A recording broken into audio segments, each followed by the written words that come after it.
Product manager শব্দটা প্রথম কবে ব্যবহার হয়েছিল আর কেন হয়েছিল? এই প্রশ্নের উত্তর খুঁজতে গেলে আপনি অবাক হবেন, কারণ উত্তরটা কোনো টেক কোম্পানি থেকে আসেনি। 1931 সালের 13 মে, জায়গাটা সিনসিনাটি, ওহিও। প্রক্টর অ্যান্ড গ্যাম্বলের একটা অফিসে বসে আছেন 27 বছর বয়সী একজন প্রমোশনাল ম্যানেজার। নিজে টাইপরাইটারের সামনে একটা মেমো লিখছেন। যাকে লিখছেন তিনি তার বস আর ডিউপ্রে। সেই মুহূর্তে মানুষটা হয়তো নিজেও জানতেন না তিনি ঠিক কী শুরু করছেন। তার চাওয়াটা ছিল খুবই সাধারণ।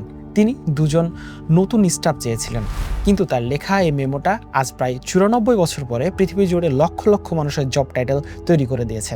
সেই মানুষটার নাম নেইলেজ ম্যাকেলরয়। আজকে চলুন তার গল্পটা শুনি। ম্যাকেলরয় পিএনজিতে ঢুকেছিল একজন সামার ইন্টার্ন হিসাবে। মেইল রুমে চিঠিপত্র বাছাই করার কাজ দিয়ে শুরু, কিন্তু মাত্র 6 বছরের মাথায় তিনি উঠে এসেছিলেন কোম্পানির অ্যাডভার্টাইজিং টিমের একজন গুরুত্বপূর্ণ মুখ্য হিসাবে। তার দায়িত্ব ছিল কোম্পানি সোপের অ্যাডভার্টাইজিং ক্যাম্পেইন দেখাশোনা করা। সমস্যা হলো, ক্যামে ছিল পিএনজির নিজেরই আরেকটা ব্র্যান্ড, আইভরি সোপের প্রতিদ্বন্দ্বী। ভাবুন, একই কোম্পানির দুটো প্রোডাক্ট বাজারে একে অপরের সাথে লড়ছে, আর তার মধ্যে ক্যামেই পিছিয়ে পড়ছিল। ম্যাকেলরয় এখানে একটা জিনিস খেয়াল করলেন, সেই সময় পিএনজিতে ব্র্যান্ড ম্যানেজমেন্টের একটা কাজ ভাগ হয়েছিল সেলস আর অ্যাডভার্টাইজিং ডিপার্টমেন্টের মধ্যে। কেউ একজন সম্পূর্ণভাবে একটা ব্র্যান্ডের দায়িত্ব নিচ্ছিল না, সবাই খানিকটা করে দেখছিল। তার বস আর ডিউপ্রে, যিনি তখন নিজেই পিএনজির প্রেসিডেন্ট, তিনিও আগে থেকে ভাবছিলেন ব্র্যান্ড ভিত্তিক আলাদা একটা টিম তৈরি করার কথা। তাই তিনি ম্যাকেলরয়কেই দায়িত্ব দিয়েছিলেন এই ধারণাটা কাগজে বিস্তারিতভাবে লিখে ফেলতে।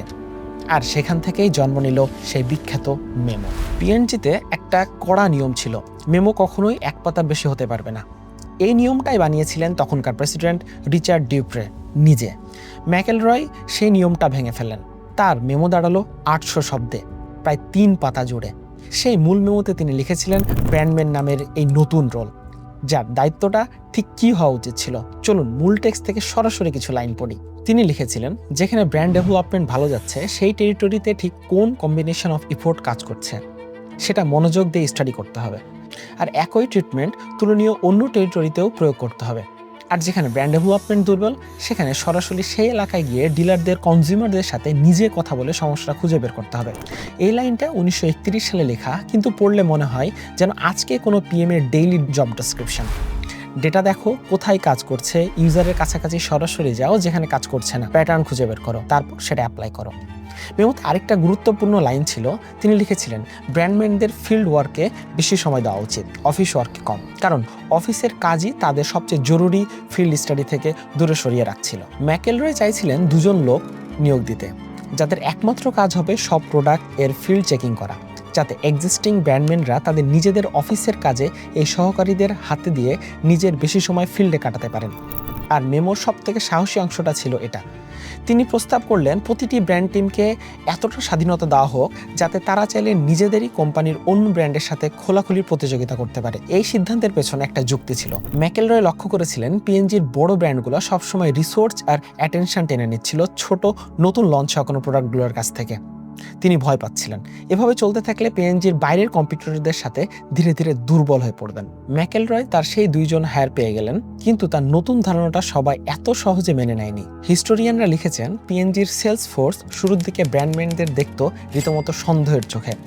তাদের নিয়ে বলা হতো কলেজ থেকে আসা ছেলেরা শুধু ঘুরে বেড়াচ্ছে আর কিছুই না। ম্যাকেলরয়কে বছরের পর বছর খাটতে হয়েছিল, তার টিমকে শেখাতে হয়েছিল কিভাবে সেলস ফোর্সের কাছে নিজেদের ধারণা বিক্রি করতে হয়, কিভাবে ধীরে ধীরে বিশ্বাস অর্জন করতে হয়। এই অংশটা আজকের একজন পিএম এর কাছে খুব চেনা লাগবে। নতুন কোনো ধারণা, নতুন কোনো রোল, প্রথমে সবসময় সন্দেহের মুখেই পড়ে। বিশ্বাস তৈরি করতে সময় লাগে, এটা তখনও সত্যি ছিল, এখনও সত্যি। 1948 সালে মাত্র 43 বছর বয়সে ম্যাকেলরয় নিজেই হয়ে গেলেন পিএনজি এর প্রেসিডেন্ট, ঠিক তার পুরনো বস ডিউপ্রের জায়গায়। আর 1957 সালে তিনি হলেন ইউনাইটেড স্টেটসের সেক্রেটারি অফ ডিফেন্স। এই সময়ে নাসা প্রতিষ্ঠায় তিনি একটা গুরুত্বপূর্ণ ভূমিকা রাখেন। এই ফাঁকে ম্যাকেলরয় স্ট্যানফোর্ড ইউনিভার্সিটিতে অ্যাডভাইজার হিসাবেও সময় দিতেন। সেখানে দুজন নতুন প্রকৌশলী ছাত্র ছিলেন, যাদের তিনি নিজে মেন্টর করেছিলেন, বিল হেলোয়েট অ্যান্ড ডেভিড প্যাকার্ড। এই দুইজনই পরে 1939 সালে একটা কোম্পানি বিল্ড করেছিলেন, হেলোয়েট প্যাকার্ড বা এইচপি। হেলোয়েট আর প্যাকার্ড ম্যাকেলরয়ের সেই ব্র্যান্ডম্যান ধারণাটাকে নিয়ে গেলেন, কিন্তু নিয়ে গেলেন সম্পূর্ণ ভিন্ন এক জগতে। পিএনজিতে ব্র্যান্ডম্যানরা মূলত মার্কেটিং আর সেলস নিয়েই কাজ করতেন, কিন্তু এইচপিতে প্রোডাক্ট ম্যানেজাররা কাজ করা শুরু করলেন সরাসরি ইঞ্জিনিয়ারিং টিমের সাথে হাতে হাত মিলিয়ে। তাদের কোর ফিলোসফি ছিল খুবই স্পষ্ট, ডিসিশন মেকিং কে যতটা সম্ভব কাস্টমারের কাছাকাছি নিয়ে যাওয়া যায়। এইচপি প্রতিটা প্রোডাক্ট গ্রুপকে বানালো এক একটা আলাদা সেলফ সাস্টেইনিং অর্গানাইজেশন, যারা নিজেরাই নিজেদের প্রোডাক্ট ডেভেলপ, ম্যানুফ্যাকচার এবং মার্কেটিং করত শুরু থেকে শেষ পর্যন্ত। আর যখনই কোনো ডিভিশন 500 জনের বেশি হয়ে যেত, এইচপি সেটাকে ভেঙে আরো ছোট ছোট ডিভিশনে ভাগ করে দিত, শুধু যাতে প্রতিটা টিম কাস্টমারের কাছাকাছি থাকতে পারে, বড় হয়ে গিয়ে দূরে না সরে যায়। এই ফিলোসফির ফল কি হয়েছিল? দ্য হ্যালোয়েট প্যাকার্ড ওয়ে বইয়ে লেখা আছে, এইচপি 1943 সাল থেকে 1993 সাল পর্যন্ত টানা 50 বছর ধরে প্রতি বছর 20%-এরও বেশি হারে গ্রোথ করেছিল। ভাবুন, এই 50 বছরে পৃথিবী দেখেছে দ্বিতীয় বিশ্বযুদ্ধ, একের পর এক রেসিশন, এমনকি 1970 দশকের সেই কুখ্যাত স্ট্যাগফ্লেশন, কিন্তু কোনো কিছুই এই গ্রোথকে থামাতে পারেনি। আর এইচপি থেকে যারা একদিন বের হয়ে নিজেদের কোম্পানি শুরু করলেন, তারা এই চিন্তাভাবনা বয়ে নিয়ে গেলেন পুরো সিলিকন ভ্যালি জুড়ে।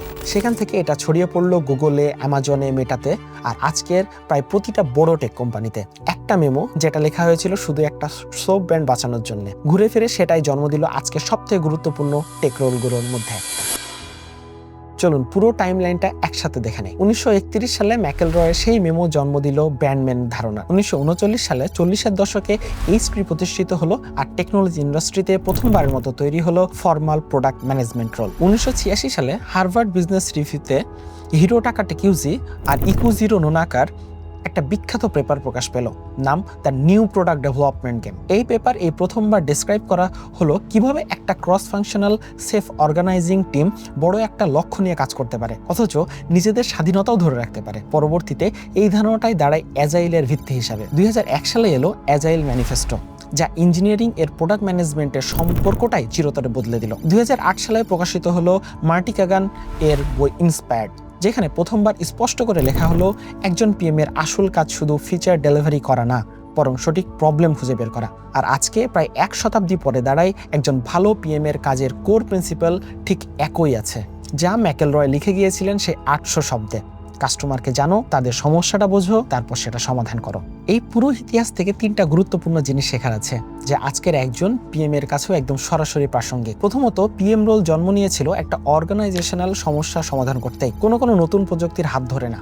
যখনই কোনো কোম্পানি যথেষ্ট বড় হয়ে যায়, তখন কাউকে না কাউকে লাগে যে পুরো একটা প্রোডাক্ট বা ব্র্যান্ডের জন্য সম্পূর্ণ দায়ী থাকবে। এই সমস্যাটা 1931 সালেও ছিল, আজ ঠিক একইভাবে আছে। দ্বিতীয়ত, ম্যাকেলরয়ের মূল মেমোতে সবচেয়ে বেশি জোর দেওয়া হয়েছিল ফিল্ড ওয়ার্কের উপর। অফিসের বস রিপোর্ট পড়া না, বরং সরাসরি ডিলারের কাস্টমারদের সাথে গিয়ে কথা বলা। এই একই নীতি আজকে ডিসকভারি বা ইউজার রিসার্চের গোড়াপত্তন। প্রায় 94 বছর আগে থেকেই এটা জানা ছিল, সবচেয়ে ভালো ইনসাইট আসে সরাসরি কাস্টমারের কাছ থেকে, কোনো ড্যাশবোর্ড থেকে না। তৃতীয়ত, নতুন যে কোনো রোল শুরুতে প্রায় সবসময় সন্দেহের মুখে পড়ে।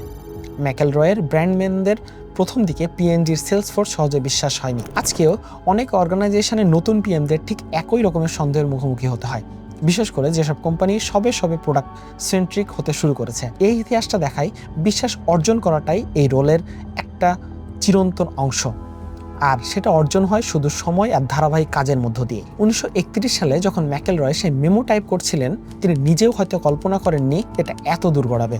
তিনি চেয়েছিলেন শুধু 2 জন মানুষ একটা সোপ ব্র্যান্ডকে বাঁচানোর জন্য, কিন্তু সেই মেমোর মূলনীতিগুলো কাস্টমারকে জানো, সরাসরি ফিল্ডে যাও, একজন মানুষকে পুরো দায়িত্ব দাও, এই 3টা কথাই আজ আপনাদের ক্যারিয়ারের ভিত্তি হয়ে দাঁড়িয়ে আছে। প্রোডাক্ট ম্যানেজার রোল কোনো একদিনে তৈরি হয়ে যায়নি, এটা তৈরি হয়েছে প্রায় 1 শতাব্দী ধরে, বহু মানুষের হাত ধরে। একটা সোপ কোম্পানি থেকে শুরু হয়ে আজকের এআই চালিত প্রোডাক্ট পর্যন্ত পৌঁছেছে।